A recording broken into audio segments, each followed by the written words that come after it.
going to give you 5 top clubs in the Premier League, and ideally you can give me a player and identify a player rather than just a position that you think would benefit them between now and the end of the season. Arsenal, Rob Dawson, what do you reckon? What have you heard? Well, I mean, the talk around Arsenal is that they need a centre-forward, a proven goal scorer. I think Mikel Arteta would maybe argue that, in that they aren't a team that necessarily creates all of their chances for a centre-forward to score. They score more in a kind of a collective way with Odegaard and Saka and Martinelli. I mean, there is interest from Arsenal in Isak at Newcastle, but he is playing so well at the moment that the chances of getting him out of Newcastle in January are next to nothing. So it's all very well Arsenal admiring him, and he has got admirers at the Emirates. The chances of getting him in January are almost zero. I mean, the fee that is sort of being rumoured around clubs at the moment is about 150 million, and there is hardly any club on the planet that can do that in the summer, let alone in January. So if that is the fee that's being quoted to Arsenal, you can forget about that. I think a lot of fans, Arsenal fans, would love to see them bring in a centre forward in January, just to give them maybe that tip them over the edge in that title race, maybe that one last piece of the puzzle that they need. Can I see it happening? Not really. I think that maybe there may be one or two kind of fringe players coming in, but it won't be that kind of statement centre forward signing that some Arsenal fans want. Oh, maybe they've got what they were looking for, and they had him all the time. They just didn't play him that often, and maybe Gabriel Jesus is someone whose form, having picked up of late, he could be the focal point for the Arsenal attack. Another player I heard linked, LME, was Evan Ferguson. Arsenal was the team that I heard him linked with. 20-year-old, I think, good player. But Rob was talking before we came on air potentially about Man United as well. So we can kill 2 birds with 1 stone here. We can talk about Arsenal and whether Evan Ferguson would be a good fit for the Gunners. And also, it's different for Man United because they've kind of got a project player in Rasmus Højlund. Do they need another one like Evan Ferguson? All right, let's focus on Evan Ferguson. I think the arrival of Diego Gomez from Inter Miami is probably making Brighton a very smart team in the transfer window to maybe play around. And Evan Ferguson fits that kind of player that could maybe be on the out. A very talented player, not getting as many minutes as he wishes. But as to your point, there's clubs that could be interested. I hear as well that Tottenham might be somebody that could be reportedly interested in somebody like Evan Ferguson. Specifically on Arsenal, they need a striker. We've talked about this day in and day out. And even though players like Alexander Isak is not the right target, it's not going to be the player that's going to come, because I agree with Rob. There's no chance that somebody like Isak is going to leave Newcastle, let alone in January. But there are strikers. I mean, there's Omar Marmoush, the Egyptian star, who's got 18 goals, 12 assists for Frankfurt. I like Matteo Retegui a lot from Atalanta, 12 goals as well for the Italian club. How about, here we go, Ricardo Pepi, who's doing really well in the Eredivisie. Sometimes you don't think that just because you're not getting the star headline kind of grab a type of striker, there's a lot of talent out there that can help. And if we're talking about Gabriel Jesus, that's back to his best, the strikers that I just mentioned kind of fit that sort of Mikel Arteta mold, mobile, selfless, looks to go wide as well. So there are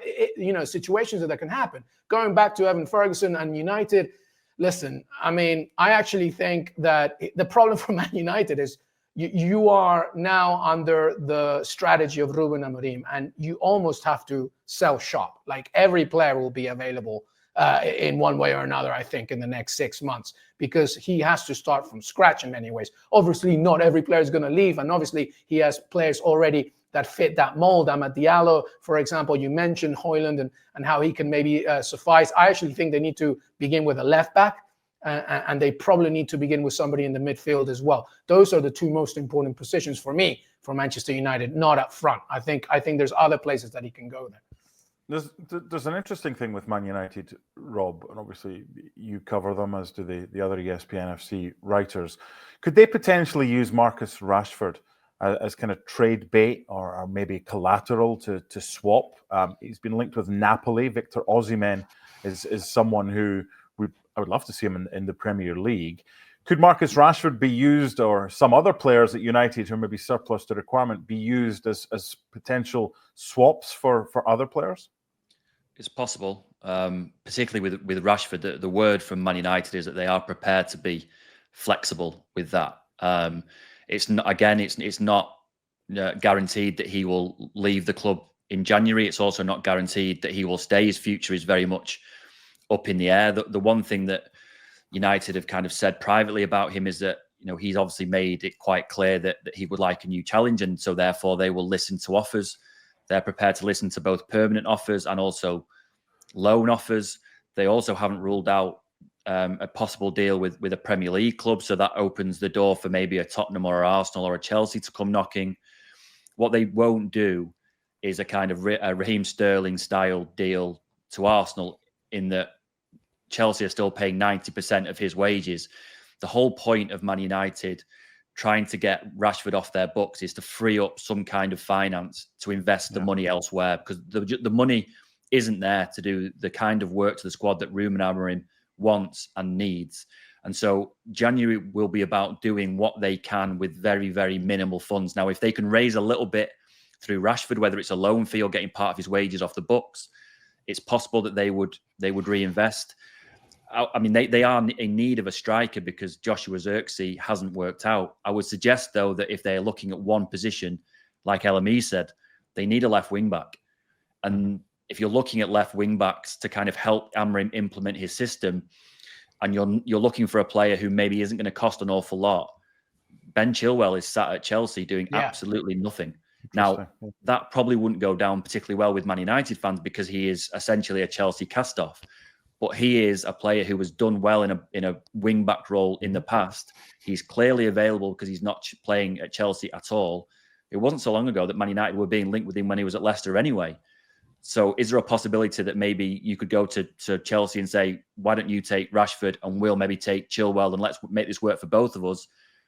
It's a long shot, but that is the kind of deal that Man United will be looking for this January. I'm going to stick with you for Man City, and then I'm going to get LME for Chelsea and Spurs needs before we move on to the weekend action. A slightly elongated ESPN FC Live today because of technical issues. I did that. Ederson at Atalanta. I was listening to your podcast this week, Rob, you and the rest of the ESPN FC writers, and you were talking about how do Man City replace kind of Rodri, but the problem you've got is you don't need to replace him because he's gone. You need to replace him until he's back fit again. So how do you sign someone and then kind of replace them with the guy you've signed him to replace? So Ederson at Atalanta was linked. I know Zubimendi's been mentioned, Guimarães. Neither of those are likely. Does City believe they have a chance of maybe getting Ederson out of Atalanta, who are joint top of Serie A right now? They are well aware that it's going to be very, very tough. You're right. They've been linked with Guimarães at Newcastle. Newcastle's valuation so far has put him above what City are willing to pay. So that at the moment is off. Zubimendi is a player they've looked at Real Sociedad. The problem with Zubimendi is that City feel he is an exact copy of Rodri. And so when Rodri comes back, they can't play together. And then you're left with a 25-year-old Zubimendi on a 5 or 6 year contract sat on the bench every week. They see Ederson at Atalanta as slightly different to Rodri. Obviously, he would fill that number 6 role, really well until Rodri gets back. But there is a chance that you could sort of mold Ederson into someone who could occasionally play with Rodri. But you're right. City are already well aware of how hard it will be to get him out of Atalanta. They are joint top of Serie A. I think they're 13th in the Champions League, so should qualify for the knockout rounds. It's going to be really, really tough to get Atalanta to negotiate when they're in such a strong position, and then they need Ederson to kind of push for that Serie A title in the second half of the season. It's going to be tough for City. The expectation is that City will look to do something, but they are well aware of how tough it's going to be.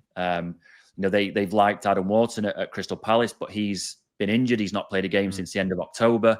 He would more fit the mold because he's a 20-year-old. You could bring him in on a long-term deal, and you could ease him in gently and maybe have him fill in for Rodri this season. But then when Rodri comes back, they could play together, or Wharton steps out of the team and then comes back. So it's a little bit of a different deal. City privately are urging caution among their fans. This isn't going to be a case that they've just got a bucket load of money to spend and they can bring in whoever they want. Every single club in the Premier League will tell you that the January window is really, really tough. You can't get players out of clubs mid-season. Prices are inflated. It's really, really tough. So while City are looking to do something, it's going to be hard. Okay, Elimi, you can finish up with Chelsea and with Spurs. Needs positionally and potential signings for them. What you got for us? Well, you would think that Chelsea, having an army in common, don't need anybody. But actually, when you look at what's going on right now defensively, Enzo Maresca is probably needing some defensive reinforcements. Wesley Fofana and Benoit Badiashile are out for extended periods. So that means that, despite the massive roster, Chelsea needs some strengthening at the back. The young Argentinian Aaron Anselmino was on loan at Boca Juniors. The president of Boca Juniors, the one and only Juan Román Riquelme, said of the young man that he's one day going to play for the Argentinian national team. That's how much he rates him. But he's young, and Enzo Maresca has said, look, he's not going anywhere, but because he's been playing in the Primera División in Argentina, we're going to have to really slow his roll here. So Chelsea do need some more reinforcements at the back. Rob mentioned Ben Chilwell is on the out. Maresca said that, possibly he can leave in January. So I'm looking to see if Chelsea brings somebody as a center back. Mark Guehi has been a chat reportedly who could return to Chelsea after leaving 3.5 years ago from to Crystal Palace. That's a very Chelsea thing to do. So I would imagine if they're going to go for somebody, I'm not saying that they're going to do it, but that's the kind of target that I imagine that Chelsea would want to. In terms of Tottenham, where do you start, man? I know that we're going to do some previews in a minute, but I think they're going to go all out in January. I know that Rob talked about the difficulties of the transfer window in January, and I totally agree. But if there's one team that you're going to be looking at in the Premier League that might be doing a lot, or trying to do at least, is Spurs, and it begins at the back, right? Vicario, for example, his extended injury means that they need a goalkeeper. Okay, Fraser Forster could not be the answer for the entire season. They need somebody. And maybe reportedly Sam Johnston, right, who's a second fiddle to Sa at Wolves, is not getting the minutes. Maybe he could be the answer. Okay, so maybe the market means that they're willing to listen for him. Then you're talking about center back. Again, Coutinho Romero, Mickey Van de Ven, they're all out. They need somebody at the back. Dragusin right now is the only natural center back that's available. You can't have Archie Gray playing there all the time. Fikayo Tomori from AC Milan, he might be an interesting option for Tottenham as well. I liked Yaimar Medina from Independiente del Valle, who's a left back, left wing back, because Destiny Udogie is also out now as well for a long time, right? So there's a lot going on. And here's the last one for Tottenham that might be interesting, Mark Donaldson. Jack Grealish, could he be an option for them? Because reportedly, obviously, Jack is getting his minutes, but not enough. City need to bring people in, but it doesn't mean just because they're the defending champions and they have so much money, etc., that they're not willing to bring some money in as well. And Jack could be an option there as well. So there's a lot for Tottenham to do, and I expect them, out of most teams in the Premier League, to be super active in January. Okay. Well, as you've both said, it's not the window for buying clubs. It's definitely a seller's window in January when you can inflate prices and see what you can get.